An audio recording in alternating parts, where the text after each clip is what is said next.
A king and queen once upon a time reigned in a country a great way off, where there were in those days fairies. Now this king and queen had plenty of money, and plenty of fine clothes to wear, and plenty of good things to eat and drink, and a coach to ride out in every day. But though they had been married many years, they had no children, and this grieved them very much indeed. But one day, as the queen was walking by the side of the river, at the bottom of the garden, she saw a poor little fish that had thrown itself out of the water and lay gasping and nearly dead on the bank. Then the queen took pity on the little fish and threw it back again into the river. And before it swam away, it lifted its head out of the water and said, "I know what your wish is, and it shall be fulfilled. In return for your kindness to me, you will soon have a daughter."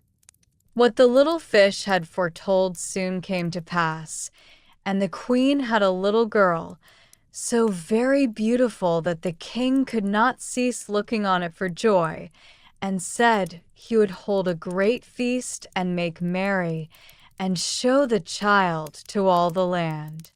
So he asked his kinsmen and nobles and friends and neighbors.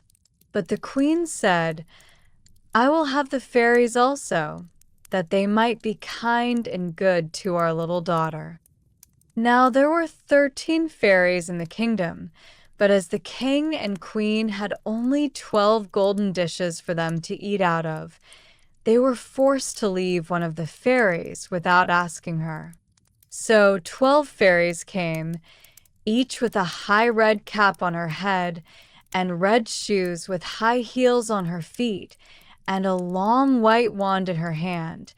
And after the feast was over, they gathered round in a ring and gave all their best gifts to the little princess. One gave her goodness, another beauty, another riches, and so on till she had all that was good in the world. Just as 11 of them had done blessing her, a great noise was heard in the courtyard, and word was brought that the 13th fairy was come, with a black cap on her head, and black shoes on her feet, and a broomstick in her hand. And presently up she came into the dining hall. Now, as she had not been asked to the feast, she was very angry, and scolded the king and queen very much, and set to work to take her revenge. So she cried out, "The king's daughter shall, in her 15th year, be wounded by a spindle, and fall down dead."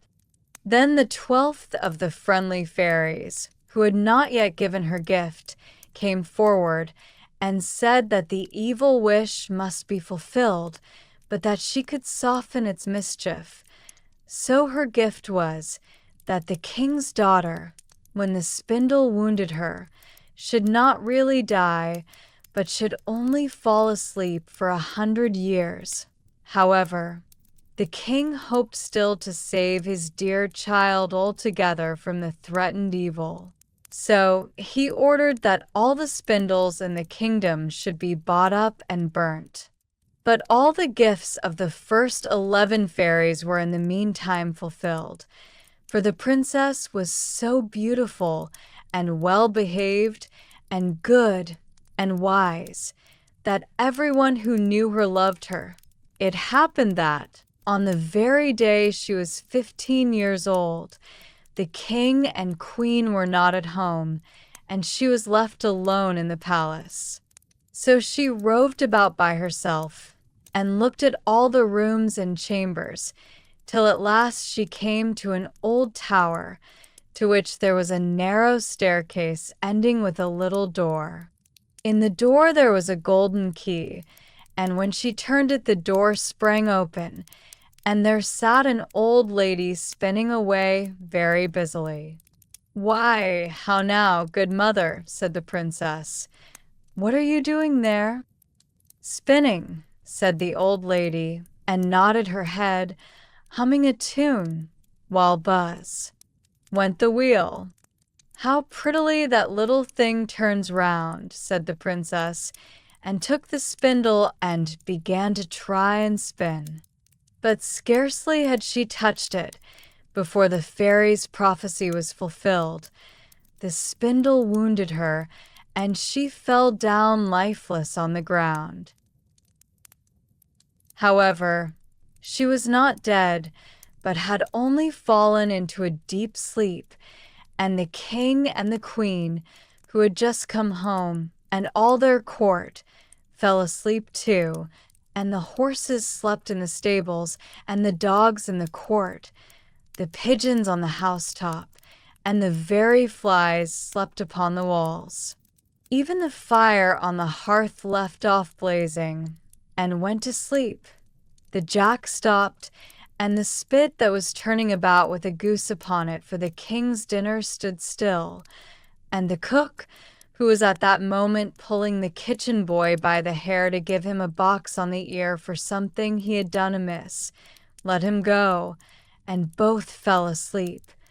The butler, who was slyly tasting the ale, fell asleep with the jug at his lips. And thus everything stood still and slept soundly.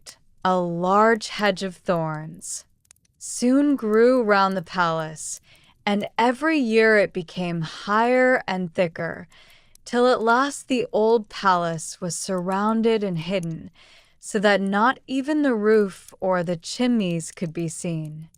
But there went a report through all the land of the beautiful sleeping Brair Rose, for so the king's daughter was called, so that, from time to time, several king's sons came and tried to break through the thicket into the palace. This, however, none of them could ever do, for the thorns and bushes laid hold of them, as it were with hands, and there they stuck fast and died wretchedly. After many, many years there came a king's son into that land, and an old man told him the story of the thicket of thorns, and how a beautiful palace stood behind it, and how a wonderful princess, called Brair Rose, lay in it asleep, with all her court. He told, too, how he had heard from his grandfather that many, many princes had come and had tried to break through the thicket, but that they had all stuck fast in it and died. Then the young prince said, "All this shall not frighten me. I will go and see this Brair Rose." The old man tried to hinder him, but he was bent upon going. Now that very day 100 years were ended, and as the prince came to the thicket, he saw nothing but beautiful flowering shrubs, through which he went with ease, and they shut in after him, as thick as ever. Then he came at last to the palace, and there in the court lay the dogs asleep, and the horses were standing in the stables, and on the roof sat the pigeons fast asleep, with their heads under their wings. And when he came into the palace, the flies were sleeping on the walls, the spit was standing still. The butler had the jug of ale at his lips, going to drink a draught. The maid sat with a fowl in her lap ready to be plucked, and the cook in the kitchen was still holding up her hand, as if she was going to beat the boy. Then he went on still farther, and all was so still that he could hear every breath he drew, till at last he came to the old tower and opened the door of the little room in which Brair Rose was, and there she lay, fast asleep on a couch by the window. She looked so beautiful that he could not take his eyes off her, so he stooped down and gave her a kiss.